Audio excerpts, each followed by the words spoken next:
Je vous le disais, la ministre des Sports est de retour en Guadeloupe. Laura Flessel, à peine de sa descente d'avion, elle s'est rendue au tennis club de Dugazon pour rencontrer de jeunes autistes. La ministre des Sports a également rencontré de jeunes femmes incluses dans un programme d'insertion. Laura Flessel, qui est sur notre plateau. Bonsoir, Madame la ministre. Bonsoir. Alors, vous avez été confirmée ministre des Sports cette semaine dans le second gouvernement d'Édouard Philippe. D'abord, qu'avez-vous ressenti lors de votre nomination ? De la fierté parce que j'ai 40 ans de sport de haut niveau, 20 ans. Je suis dans le monde, je suis une femme engagée, j'adore le sport et puis on m'a vu fortement impliquée, je dirais, dans le tissu associatif et humanitaire autour de l'éducation, autour de la lutte contre les discriminations. Et le fait d'avoir eu cette chance, parce que je pense que c'est une vraie belle chance de s'occuper en fait de ministère de plein exercice, donc c'est une grosse fierté. Oui. Mais quand vous avez reçu ce coup de fil du gouvernement, quel a été votre premier geste ?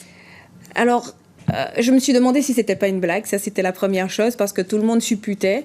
Et lorsque j'ai eu en fait le Premier ministre, je me suis dit bon, là, c'est pas une blague, donc il faut venir. Je suis allée à Matignon, on a échangé. Il m'a annoncé qu'on allait avoir un ministère de plein exercice, et là, j'ai eu le sourire jusqu'aux oreilles, parce que je me disais voilà, on reconsidère le sport parce qu'il y a des vertus, il y a des enjeux de société.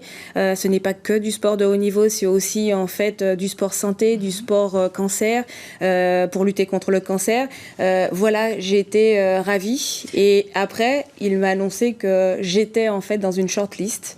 Et là, je lui ai demandé si j'étais en bas de la short ou en haut. Et là, il m'a dit qu'il voudrait que je sois en fait ministre des Sports. Et là, je me suis dit, je vais quand même parler à mon mari et ma fille. Et voilà, ça a été la réaction. Alors, on le sait, vous êtes engagée dans plusieurs causes, notamment celle des femmes, contre les discriminations. À quel moment vous êtes-vous engagée en politique pour vous retrouver aujourd'hui ministre des Sports ? Je dirais que je viens de la société civile. J'ai été annoncée en tant que société civile. En revanche, ma politique a été une politique de terrain depuis plus de 20 ans, en allant dans les quartiers difficiles, en allant voir un peu et en créant des programmes pour lutter contre l'exclusion. On parlait des femmes, mais on parle aussi de sport et le handicap. Et tout à l'heure, nous sommes passés à Dugazon pour voir l'activité autour des autistes.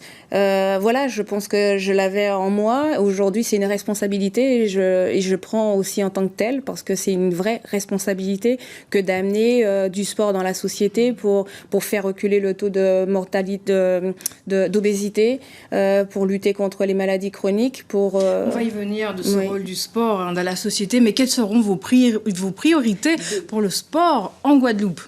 Je dirais comme le sport dans l'outre-mer ou dans le sport dans la métropole, il y a une première chose, c'est travailler pour avoir les Jeux Paris 2024 et qu'on ait un bel héritage 2024. Et deuxièmement, c'est le sport dans la société, c'est le sport partout et pour tous. C'est ce que vous comptez appliquer ici en Guadeloupe ? Oui. 4 axes, avec, je dirais, une France qui rayonne, donc l'outre-mer qui rayonne, une France économique, donc l'outre-mer économique, en pleine santé, en bonne forme, avec un travail étroit aussi avec les acteurs économiques, institutionnels et du mouvement sportif, parce qu'il faut qu'il y ait une co-construction pour qu'on avance. Nous ne sommes pas les seuls à avoir des responsabilités, et donc du coup, on doit être éco-citoyen pour vraiment penser, je dirais, à toutes les classes, pour pouvoir penser au bien-être, à la santé mentale, à la bonne santé et à la cohésion. Est-ce que les infrastructures rentrent dans ces axes, puisque votre prédécesseur avait annoncé 20 millions d'euros ? Tout à fait, et on continue. Le plan d'aménagement a été annoncé, c'est 10 millions par an sur 4 ans. Avec, avec le ministère de l'Outre-mer, pareil. Donc, c'est plus 80 millions sur les 4 ans. L'idée va être soutenue. Le plan d'aménagement pour les infrastructures le plan va être maintenu parce qu'effectivement, on a du retard. On a des infrastructures vieillissantes. On n'a pas assez de piscines. On a en fait un paradoxe.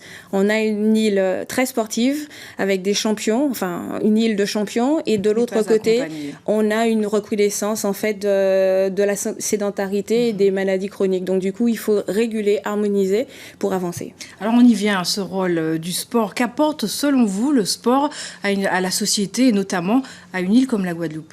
Du bien-être, de la santé. La pratique, c'est aussi un vecteur de cohésion et d'intégration. Et donc, du coup, il faut vraiment, en fait, se positionner dans un environnement plus sain pour être plus à l'écoute de l'autre, pour être plus respectueux des règles. C'est aussi une fraîcheur mentale. C'est-à-dire que lorsqu'on ne se sent pas bien, on ne parle pas et donc, du coup, on est fermé. Donc, l'idée de pratiquer en club ou hors structure, et là, à Dugazon, on a vu que c'est un club de tennis, mais on peut aussi être multi-activité. Il y a eu du pand et là, on a vu des mamans de tennisman qui, au lieu d'attendre, pratiquaient pour leur bien-être à elles. Et c'est une forme de solidarité, donc ça contamine en positif. Et derrière, c'est aussi mieux pour lutter contre les maladies chroniques. Laura Flessel, merci d'avoir accepté notre invitation.